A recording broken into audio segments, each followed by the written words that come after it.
ఇక్కడ కనపడుతుంది ఏంటంటే ఒక ఈగిల్, ఒక గెద్ద. మీరు జాగ్రత్తగా చూడండి, గెద్ద ఒకటి ఉంది. ఈ గ్రద్దను మీరు ఈ ఫోటోను చూస్తే ఈ గ్రద్ద మీరు జాగ్రత్తగా గమనించగలుగుతారు. ఇందులో మీరు చూస్తున్న ఈ ఫోటోలో ఉన్న గ్రద్ద పైన ఆకాశంలో ఎగురుతూ ఉంది. ఎగురుతూ ఉండగా దీని వీపు మీద ఒక కాకి కూర్చొని ఉంది. దీని వీపు మీద ఒక కాకి కూర్చొని, ఆ కాకి ఏం చేస్తుందో తెలుసా? ఆ పైన కూర్చొని గ్రద్దను పొడుస్తూ ఉంది. ఏం చేస్తుంది? గ్రద్దను పొడుస్తూ ఉంది. నిజంగా మనకు డిస్ప్లేలు ఉంటే మీకు వీడియో చూపిద్దును. ఇది గ్రద్ద పైన కూర్చున్న కాకి ఏం చేస్తుంది తెలుసా? గ్రద్దను పొడుస్తుంది. మీరు జాగ్రత్తగా దీన్ని గమనిస్తే దాని మెడను కొరికింది. కొంతసేపు మెడన కొరికిన ఈ యొక్క కాకి ఆ తర్వాత రెక్కల్ని, ఆ తర్వాత వీపుని విపరీతంగా పొడవడం ప్రారంభించింది. కొద్దిసేపు కాదు, చాలాసేపు వెనకుండి అలా పొడుస్తున్నా కానీ విచిత్రం చెప్పనా, ఇందులో ఉన్న ప్రత్యేకత ఏంటంటే ఈ గ్రద్ద ఈ కాకిని పట్టించుకోకుండా దాని మానానది ఎగురుతూనే ఉంది. దాని మానానది చెప్పాలి ఎగురుతూనే ఉంది. ఎంతగా ఎగిరింది అని అంటే జాగ్రత్తగా మనం ఈ యొక్క ప్రత్యేకత మనం గమనిస్తే ఇందులో ఉన్న ప్రత్యేకత ఏంటంటే చూడండి, గ్రద్ద ఎగురుతూ ఉన్నప్పుడు కాకి మీదకెక్కి ఎన్ని రకాలుగా దాన్ని డిస్టర్బ్ చేసినా, ఎన్ని రకాలుగా దాన్ని పాడు చేయాలని ప్రయత్నం చేసినా, తన గమనాన్ని ఆపాలని ప్రయత్నం చేసినా, పొడిచినా, అలాగే గిల్లినా, గిచ్చినా, పీక పట్టుకున్నా ఏమాత్రం ప్రతిస్పందించకుండా ఇది ఏం చేసిందంటే మెల్లమెల్లగా ఎగురుతూ ఎగురుతూ పైకి ఇంకా పైకి ఎగరడం ప్రారంభించింది. గ్రద్దకున్న లక్షణం ఏంటంటే అనేక సందర్భాల్లో కాకులు గెద్దల మీద కూర్చొని ఎన్ని రకాలుగా పొడిచినా గ్రద్ద ఎప్పుడు కూడా కాకితో మాట్లాడదు. ఆగిపోయి ఏ పనికి మాలిందనా నా మీద ఎందుకు కూర్చున్నావు అని ఎప్పుడూ వాదన పెట్టుకోదు. వాదన పెట్టుకోకపోగా ఎన్ని రకాలుగా పొడుస్తున్నా, ఎన్ని రకాలుగా ఇబ్బంది పెడుతున్నా అదేం చేస్తుంది తెలుసా? మరింతగా పైకి ఎగరడం ప్రారంభిస్తుంది. మరింతగా పైకి లేస్తూ మరింతగా ఆకాశంలోనికి వెళ్ళిపోతుంది. అది గాయపరిచిన కొలది దానితో ఒక్క మాట కూడా మాట్లాడదు. కనీసం కింద పడేయాలని కూడా ప్రయత్నం చెప్పాలి గట్టిగా చేయదు. దాని ఉద్దేశం ఏంటంటే జాగ్రత్తగా అర్థం చేసుకోండి, ఇది ఎప్పుడు నా వెనకే ఉంటుంది, ఇది ఎప్పుడు నన్ను పొడుస్తూనే ఉంటుంది. దీనికి తలంచానా నా యొక్క ఎత్తైన అనుభవాలు అనవసరంగా నేను కోల్పోతాను. దీనితో మాట్లాడి నేను సమయాన్ని వ్యర్థం చేసుకోవడం కంటే నా పని నేను చేసుకోవడం మంచిదని అది మరింతగా ఎత్తుకు వెళ్ళిపోతూ ఉంటే ఏం జరుగుద్ది తెలుసా? ఇది ఆకాశంలోనికి వెళ్ళిపోయేటప్పటికి, మేఘాల మీదకి వెళ్ళిపోయేటప్పటికి అక్కడ ఆక్సిజన్ లెవెల్స్ తగ్గిపోతాయి, గాలి సాంద్రత తగ్గిపోతుంది.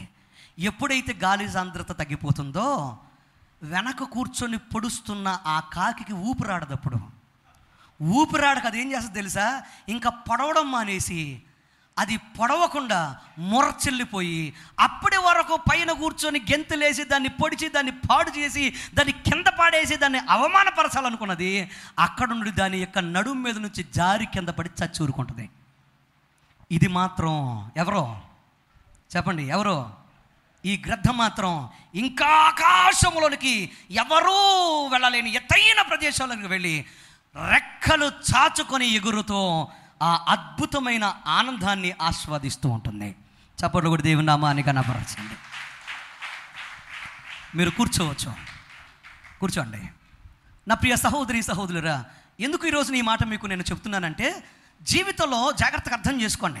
ఆత్మీయ అనుభవాల్లో చాలామంది ఈ రోజున వస్తున్న విమర్శలకు, వస్తున్న బాధలకు, కష్టాలకు, కన్నీళ్లకు, నిందలకు, అవమానాలకు చాలామంది ప్రతిస్పందించి వాటికి జవాబులు చెప్పాలనే ఉద్దేశంతో వాటి గురించి ఆలోచిస్తూ జీవితంలో పైకి లేవడం, జీవితంలో గెలవాలి, జీవితంలో దేవుడు ఇచ్చిన అద్భుతమైన స్థాయిలో నేను నిలబడాలి అని దేవుని పాదాలు పట్టుకుంటూ పైకి ఎగరకుండా ఇంకా కింద అనుభవాల్లో జీవితాల్ని పాడు చేసుకుంటూ ఉన్నవారు చాలామంది ఉన్నారు. నా ప్రియ తమ్ముడు, చెల్లి, ప్రియ సహోదరి సహోదరుడా, ఈ పాప సంబంధమైన లోకంలో, ఈ కష్టకరమైన ఈ దినాలలో, ఈ భయంకరమైన అనుభవాల్లో జాగ్రత్త గుర్తుపెట్టుకోండి. నీకు నిందలు ఆగవు, శ్రమలు ఆగవు, కష్టాలు ఆగవు, కన్నీళ్ళు ఆగవు, ఏవి ఆగవు. కానీ వీటన్నిటినీ జయించుకుంటూ, వాటన్నిటినీ పట్టించుకోకుండా నీవైతే ప్రభువును చూస్తూ ముందుకు సాగిపోవాలి, నోవాహు వలే. చప్పట్లు కూడా దేవుని నామాన్ని కనపరచాలి. ఎందుకనంటే నువ్వు ప్రయాణం చేయబోయేది, నువ్వు చేరుకోబోయేది, నువ్వు సంపాదించేది, నువ్వు అనుభవించేది ఎవరిచ్చే అనుభవం తెలుసా? ఎవరిచ్చే అద్భుతమైన ఆశీర్వాదం తెలుసా? అది మన దేవుడైన ప్రభు అయిన యేసుక్రీస్తు మనకే ఇవ్వబోతున్న అద్భుతమైన పరలోక అనుభవం. అది ఎవరూ చేరుకోలేని స్థితి, అది ఎవరూ అనుభవించలేని అది అద్భుతమైన అనుభవం, అద్భుతమైన పరసంబంధమైన ఆశీర్వాదం. దేవునికే సమస్త మహిమ ఘనత చెల్లునుగాక. అందుకోసమే విమర్శను పట్టించుకోకండి, గాయాలను పట్టించుకోకండి, రోగాలను పట్టించుకోకండి, కష్టాలను పట్టించుకోకండి, కన్నీటిని పట్టించుకోకండి. ముందుకే సాగిపోండి. చెప్పండి, దేనికి సాగిపోవాలి? చెప్పాలి, ముందుకే సాగిపోండి. మనము దైవ సంబంధంగా ఆలోచించాలి కానీ మానవ సంబంధంగా ఆలోచించనే చెప్పాలి, ఆలోచించకూడదు. మన మాట ఒక కార్యము చేయడానికి పునాది అవ్వాలి కానీ మన మాట ఒక కార్యాన్ని చెడగొట్టేదిగా ఉండనే చెప్పాలి, ఉండకూడదు. మన మాట అనేక మందిని సమకూర్చేదిగా ఉండగాలి కానీ ఒకరిని గాయపరిచేదిగా ఉండనే ఉండకూడదు. ఈరోజు నా ప్రియ సహోదరి సహోదరురా, దేవుని కార్యాల్లో ఒకవేళ మీరు కూడా వెనకబడి ఉన్నారేమో ఒక్కసారి పరిశీలించి పరీక్షించుకోండి.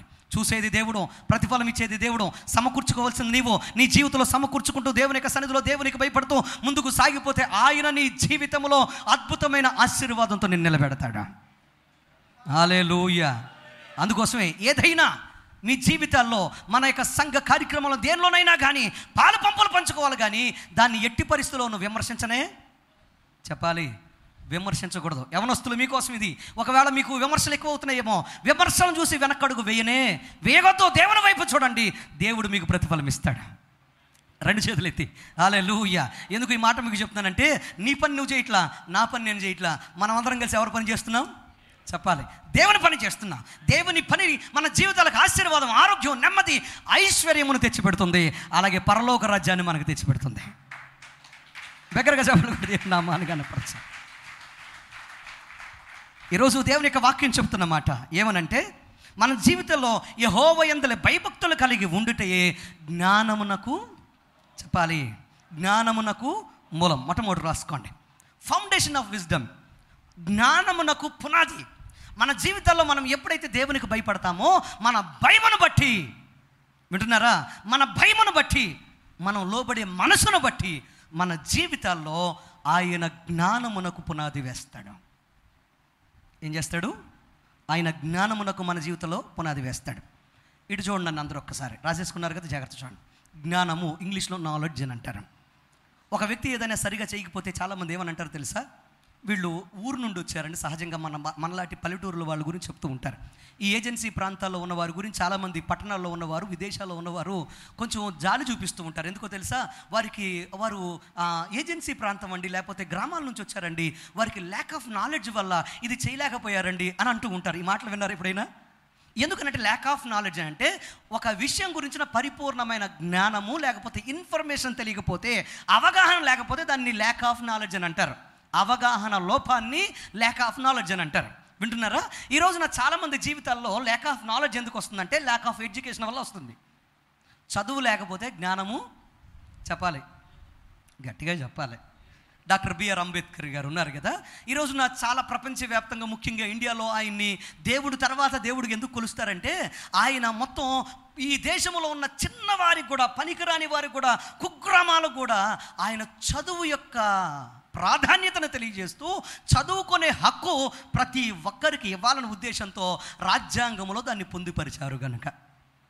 అందుకోసమే మీరు గమనించండి, డాక్టర్ బిఆర్ అంబేద్కర్ గారిని ఏం చేస్తారంటే దేవుని తర్వాత దేవుడుగా కొలుస్తూ ఉంటారు. ఆయన గనక అలా ఆలోచించి ఉండకపోతే ఈరోజు చదువు మనకు ఉండేది కాదు. చదువు లేకపోతే, జ్ఞానము మనం చదువు ద్వారా సంపాదించకపోతే, మనము అన్ని విషయాల పరిజ్ఞానం సంపాదించుకోకపోతే మనము బానిసలుగానే బ్రతికే వాళ్ళం. కానీ మనం ఎంత మాత్రం ఈ లోకంలో మనము ఏలుబడి చేసేవారిగా బ్రతకడానికి అవకాశం లేనే చెప్పాలి, గట్టిగా లేదు. జ్ఞానము జాగ్రత్తగా అర్థం చేసుకోండి. జ్ఞానము మనకి ఏమిస్తుందంటే ఏది మంచి, ఏది చెడు, ఏది దీవెన, ఏది ఆశీర్వాదము, ఏది శాపము, ఏది పనికిరానిది, ఏది పనికొచ్చేది తెలుసుకునేటట్లుగా మనల్ని చేస్తుంది. హల్లెలూయా. యవనస్తులు, చిన్నలు, పెద్దలు, పురుషులు జాగ్రత్తగా అర్థం చేసుకోండి. ఈరోజు నా జ్ఞానము మన జీవితాల్లో దేనిని పట్టుకోవాలి, దేనిని వదిలిపెట్టాలో మనకు అర్థమయ్యేటట్లుగా చేస్తుంది. బిగ్గరగా హల్లెలూయా.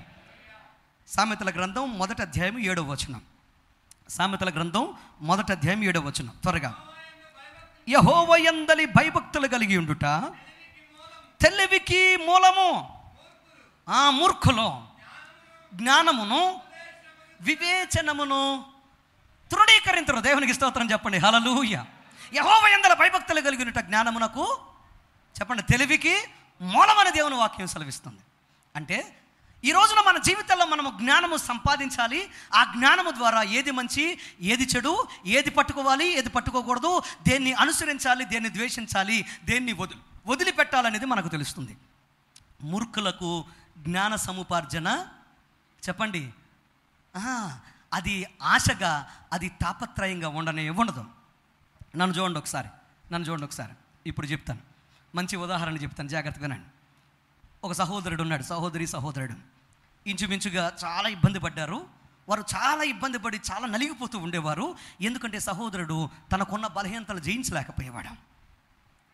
ఇంచుమించుగా ఒక 6-7 నెలల మందిరానికి వచ్చారు. ఆ సహోదరికి ఎవరో చెప్పారంట, పలానా అన్న దగ్గరికి వెళ్ళండి, ఆయన ప్రార్థన చేస్తాడు, నీ భర్తను తీసుకొని వెళ్ళు అంటే తీసుకొచ్చారు. కొంతకాలం తర్వాత ఆ భర్తను మెల్లిగా మందిరానికి అలవాటు చేసిన తర్వాత వాక్యం వినటం మొదలుపెట్టాడు. వాక్యం వినటం మొదలుపెట్టిన తర్వాత దేవుని వాక్యం ఆ కుమారుడిని పట్టుకున్న తర్వాత, జాగ్రత్తగా అర్థం చేసుకోండి, 1 సంవత్సర కాలములో కొన్ని లక్షల రూపాయలు పాడు చేసే వ్యక్తి, భార్యను అలాగే కుటుంబాన్ని విచ్ఛిన్నం చేస్తూ అప్పులు పాలు చేసిన వ్యక్తి, భయంకరమైన త్రాగుబోతుగా తనకున్న వ్యసనాల వలన, తాగుడుతో పాటుగా అలాగే పేకాట ఇలాంటి భయంకరమైన వ్యసనాల వల్ల లక్షల రూపాయలు పాడు చేసి కొన్ని లక్షల రూపాయలు భయంకరంగా వ్యర్థం చేసిన వ్యక్తి, ప్రతిరోజు వచ్చి తాగేసి భయంకరంగా భార్యను కొడుతూ నిద్ర లేకుండా చేస్తూ ఉంటే సొంతోళ్ళే అన్నారంట. ఏమని తెలుసా? భార్యను పిలిచి, ఆ కుమార్తెను పిలిచి ఇలా అన్నారంట, ఎంతకాలం భరిస్తావు కానీ ఓ పంజి, తినే దాంట్లో ఏదన్నా కలిపేవే, తినే దాంట్లో చెప్పాలి, ఏదన్నా కలిపే, ఇది బాధ భరించలేవు కానీ అన్నారంట. అలాంటి భయంకరమైన కష్టం చూసి జాలిపడిన వారు. కానీ దేవుడు మారుస్తాడు. దేవుణ్ణి పట్టుకుంటే జీవితాలు మారతాయని విని దేవుని మందిరానికి వచ్చి ప్రార్థన చేయించుకున్న తర్వాత ఆ సహోదరుడి మీద చేతుల నుంచి ప్రార్థన చేస్తే ఒక అద్భుతం జరిగింది. ఒకరోజు వచ్చాడు, నా మాట ప్రకారం చేశాడు. ఇప్పటికి ఇంచుమించుగా 2-3 వారాలు అవుతుంది. మొత్తం త్రాగుడు మానేసి యవనస్తుడు అద్భుతమైన మార్పుతో భార్యను తీసుకొని ఈ రోజున దేవుని మందిరంలో నిలబడి ఇలా సాక్ష్యం చెప్తున్నాడు నాతో. ఏమనో తెలుసా? ఒకప్పుడంట, జాగ్రత్తగా వినండి, జ్ఞానము ఎలాంటి మార్పును తీసుకొస్తుంది, ఎలాంటి అద్భుతం చేస్తుందని చెప్పడానికి మాట చెప్తున్నాను. ఒకప్పుడు ఏదైనా వారి యొక్క వ్యాపారంలో ఏదైనా వస్తువులు డెలివరీ చేసి వస్తే ఆ వస్తువులు డెలివరీ చేసిన వాళ్ళు కూడా ఆయనకి డబ్బులు ఇచ్చేవాళ్ళు కదంటే ఏం తెలుసా? ఇస్తాంలో వెళ్ళిపో అని చెప్పి భార్యకు ఫోన్ చేసి డబ్బులు పంపిస్తున్నామని ఇంటికి పంపించేవాళ్ళంట. లేకపోతే భార్య ఫోన్ నెంబర్కి ఫోన్పే చేసేవాళ్ళంట. ఎప్పుడైతే 2-3 వారాలు అవుతుందో మానేసి ఇప్పుడు పరిపూర్ణమైన వ్యక్తిగా చక్కగా నిలబడ్డాడో, ఇప్పుడు బంధువులు అలాగే ఏ కస్టమర్ అయినా కానీ ఎక్కడికి వెళ్ళినా కానీ వెంటనే క్యాష్ చేతిలో పెడుతున్నారంట. ఎవరి చేతిలో? ఆ వ్యక్తి చేతిలో పెడుతున్నాడు. ఇంతకుముందు డబ్బులు చేతిలో పెడితే ఆ డబ్బులు అంతేకా ఇంటికి వచ్చేయగావు. ఇప్పుడు ఎక్కడికి వెళ్ళినా కానీ డబ్బులు చేతిలో పెడతా ఉంటే అయినోళ్ళు కూడా ఎప్పుడు కూడా నీకు ఫోన్పే చేస్తానరా చూసుకో అన్నవాళ్ళు లేరంట. ఇప్పుడు అయినోళ్ళు కూడా ఫోన్పేలు చేస్తూ ఉంటే తన భార్య చేయి పట్టుకొని ఇంటి దగ్గర ఏడ్చాడంట, ప్రార్థనకు వస్తా. నన్ను ఎవరు నమ్మేవాళ్ళు కాదు, బయటోడు నమ్మలా, ఇంట్లో వాడు నమ్మలా, అసలు ఎవరు నాకు విలువ కూడా ఇచ్చేవాళ్ళు కాదు. ఇప్పుడు నన్ను ఎందుకని అంత నమ్ముతున్నారు, నాకే డబ్బులు ఇస్తున్నారు, నా చేతుల్లోనే పెడుతున్నారు. ఎందుకు నేను త్రాగి ఎంతమంది జీవితాల్లో, ఎంతమంది దృష్టిలో నేను భయంకరమైన దొంగని, దుర్మార్గుణ్ణి అయిపోయానా? ఈ ఎదవ తాగుడిని బయట పెట్టడాన్ని బట్టి, వదిలేయడాన్ని బట్టి నేను అందరి ముందు ప్రయోజకుడిని అయిపోయానా అంటున్నాడంట.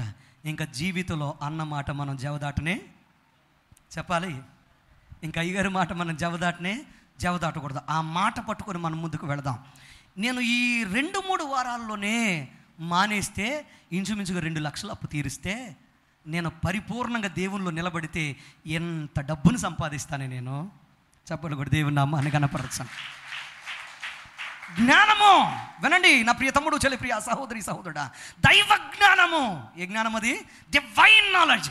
దైవ జ్ఞానము మన జీవితాల్లో, మన బ్రతుకుల్లో ఏది మంచి, ఏది చెడు, దేనిని పట్టుకుంటే మనం గెలుస్తాం, దేనిని పట్టుకుంటే రాజయోగాన్ని అనుభవిస్తాం మనకు నేర్పిస్తుంది.